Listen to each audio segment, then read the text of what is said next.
We're going to title this the 300 mile update. Now this is my 2022 CFORCE 400. Now it's a Gen 2, so it's a late model 22. That's why it looks the way it does.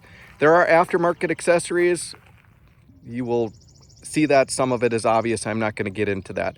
I want to take a spin and look at more of the positives than the negatives, because there are. A lot of this might come across as negative, but hear me out on why when I bring those up. Starting on the positive side of things, the engine braking system, the EBS on here, I feel that is absolutely refined. We went on a 15-mile super windy trail the other day. Zero issues. Going downhill, I almost never had to use the brakes. It is spot on. When you're going, fine. You let off the gas, it comes to a fairly quick stop. And for my style of riding, me and my sons, that is perfect. Again, minimal need to use the real brakes. For me, love it. Lighting. I do a bit of evening and night riding. These are the halogens. Again, this is the 400. So they are halogens with LED accents up on top. Zero complaints. I would say they're significantly brighter than the halogens on my older Polaris. Of course, that's not apples to apples. There's quite a few years between the two manufacturers. Seat and comfort. The seat on this machine is very neutral. I have some sore back history, especially with riding. No issues on this. 3-4 hours at a time. The seat is extremely comfortable. There's very little engine vibration that you get from the machine anyways, but that does not transfer to your bottom while you're sitting and riding. And again, a neutral position, so very comfortable. We have suspension as a highlight. Got the independent suspension all around. Trail riding, love it. For rock crawling and that, I don't know if it does anything better or not, but it is adequate for our type of riding. The independent rear suspension in addition to the front with the A-arm size. We have McPherson on the Polaris that we have, and this compared to it, this one does feel smoother. Fuel use, we went out again about a 15-mile trail ride, and we used approximately 1 gallon. It was slow riding, it was easy riding. Well, easy on the throttle, but plenty of hills. Very efficient, so you can ride for hours and hours without having to worry about bringing fuel with you. We went down, again, about 1 gallon to top it off again. 4x4. I have actually used the locker. Almost never did I have to, but if you do need the locking differential, that did come extremely handy. Again, our only other four-wheeler is a Polaris, so it's a different system. So I'm not used to this style, needing to not only go to four-wheel drive, but to lock. Got to remember, come to a stop, or at least don't be spinning the wheels. You don't want to break things. So the four-wheel drive system, I've had zero complaints about, even in the cold weather. I've driven this in sub-zero temperatures. It engages and disengages without any issue with that mechanical servo that you can hear when you switch it. I want to point out one of the number one things for me that I really appreciate about this machine, and you'll hear a lot of negatives about other machines, is heat on your legs. There is no issues. We were riding, it was 83, 85 degrees and humid. No complaints. Now, there's no real way for it to come through there anyways. I suppose you could have it come up through the seat a little bit. But there's nothing open. All of the heat on this 400, none of it comes up between, each side of your leg. Both sides are sealed. Love that. Super comfortable. Now, in the winter, wouldn't mind a little extra up there, but just for that. Now we're going to go to the negatives. I'll try to make this quick because we have storms rolling in anyways. Plastics. I've said this before. Let's go to the first issue we had in the break-in period. I've showed this in a previous video. We've got where just simply catching it on a log, flat on a log, pushed up enough that it caused the plastic to crack, and that was above freezing temperatures. I want to point that out. I know things get brittle when it's cold, but it wasn't that cold. So I bought a skid plate. I thought, okay, that should be good. No, check this out. Now I put the skid plate on an iron Baltic, so a good skid plate. And if you look right here, we've got cracked all the way from around here up through across. So this whole section has no strength to it anymore. That happened after the skid plate was placed on here. Now figure this out. So if you look on the bottom, and again, I point out the brittleness because this is all protected and doesn't flex at all. But this little bit right here, about as wide as my pinky is, was enough that something caught it, must have pushed up on it hard enough that it cracked it.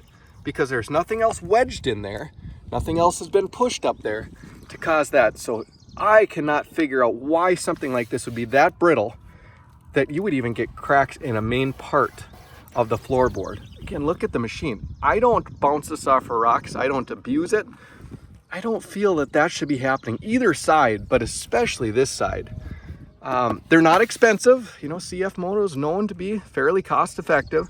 I think it's $119 ordered from our local shop to get a replacement one, wheel well, but it's still time and it's still money. That shouldn't be happening. All right, let's move on. Transmission, I will demonstrate that at the end.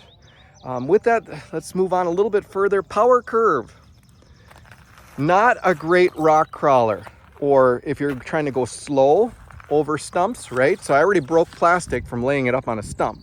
If you want to go real slow, put your front wheels over, and again, go slow and try to rock it over and tip it that way. It's kind of jumpy at the real low power. Like the power curve, as we know on these machines, mids to highs is where you get your power. Sure, there's power at the low end, but it's not smooth. You'll see that when I try to demonstrate the one transmission thing that I'm kind of concerned about. And the last part that I'm going to do on the negative side, storage. We're used to the Polaris where you use a lot of this space that's up there. If you could just have something like that. The only storage on this machine is the back little cubby here. Now, of course, with the CFMOTO brush guards, rear bumpers, really nice, except it kind of gets harder to get in there, especially if you put some armor all or something on it. That's all we have for room. A tow strap, I can fit a small water bottle in. There's really not much for room, especially maybe a can of bug spray. So I think that as a whole on these machines could be improved. All right, we're gonna demonstrate to finish up this video. I'm gonna demonstrate the transmission issue to describe it in case it gets to be loud. When you're on even a little bit of a hill and you come to a stop, and let's say you can't make it up the hill, your wheels start spinning and you wanna back down. It'll often lock the transmission. And yes, I have followed how to adjust the linkage, and I gotta find that sweet spot. I've already tried to do that. But it's almost like you get that tension in reverse against your one-way bearing, and you can't shift it. It almost locks it into place. My one fix to it on the fly that I can do, because again, it's almost locked into place, is if you hit the gas real briefly, real quick, hit the gas, then you lock immediately after on the brake. That must have enough momentum to take the tension off of that so that you can adjust the to a different range or direction. So I'll finish up the video with that demonstration. Again, this is impromptu because we're trying to beat that rolling in here. All in all, would I buy it again? Sure, it's a great machine. Is it the best machine? Well, no. And it's also not the most expensive. So bear with me, guys. We'll try to demonstrate. Do this while I record with the phone. But right now, here's a good example. We just started the machine, brakes off, and you can't lock it. I mean, I don't want to break anything just for demonstration. So what do you do then? Well, I shut it off in reverse. If you rock it, you can do it, right? I got it to go then.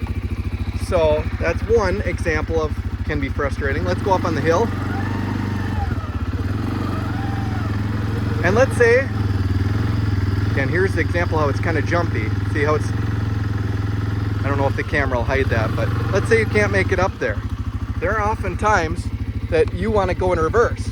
Well, here's another one. So we're up on the hill and we can't make it. Let's just say we can't make it, or we came up to a tree and we need to back up.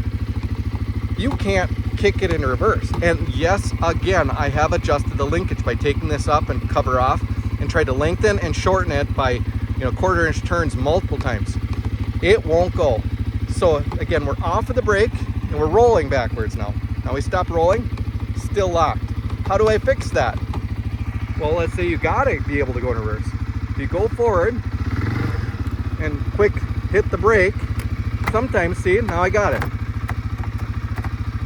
See, there's no issue. Then it's super easy. And then I suppose the last demonstration when I talk about a rock crawler over stumps, I'll try to feather the throttle. It is jumpy. It's been jumpy since the beginning. But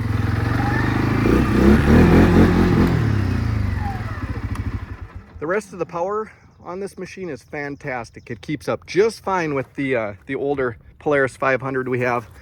There's things about it that one can like, dislike. I just wanted to share them with the people that might buy it. Good value, you bet. Things that I think they can refine and will, sure. So, all right, guys, have a good one. Hopefully this helps. Take care.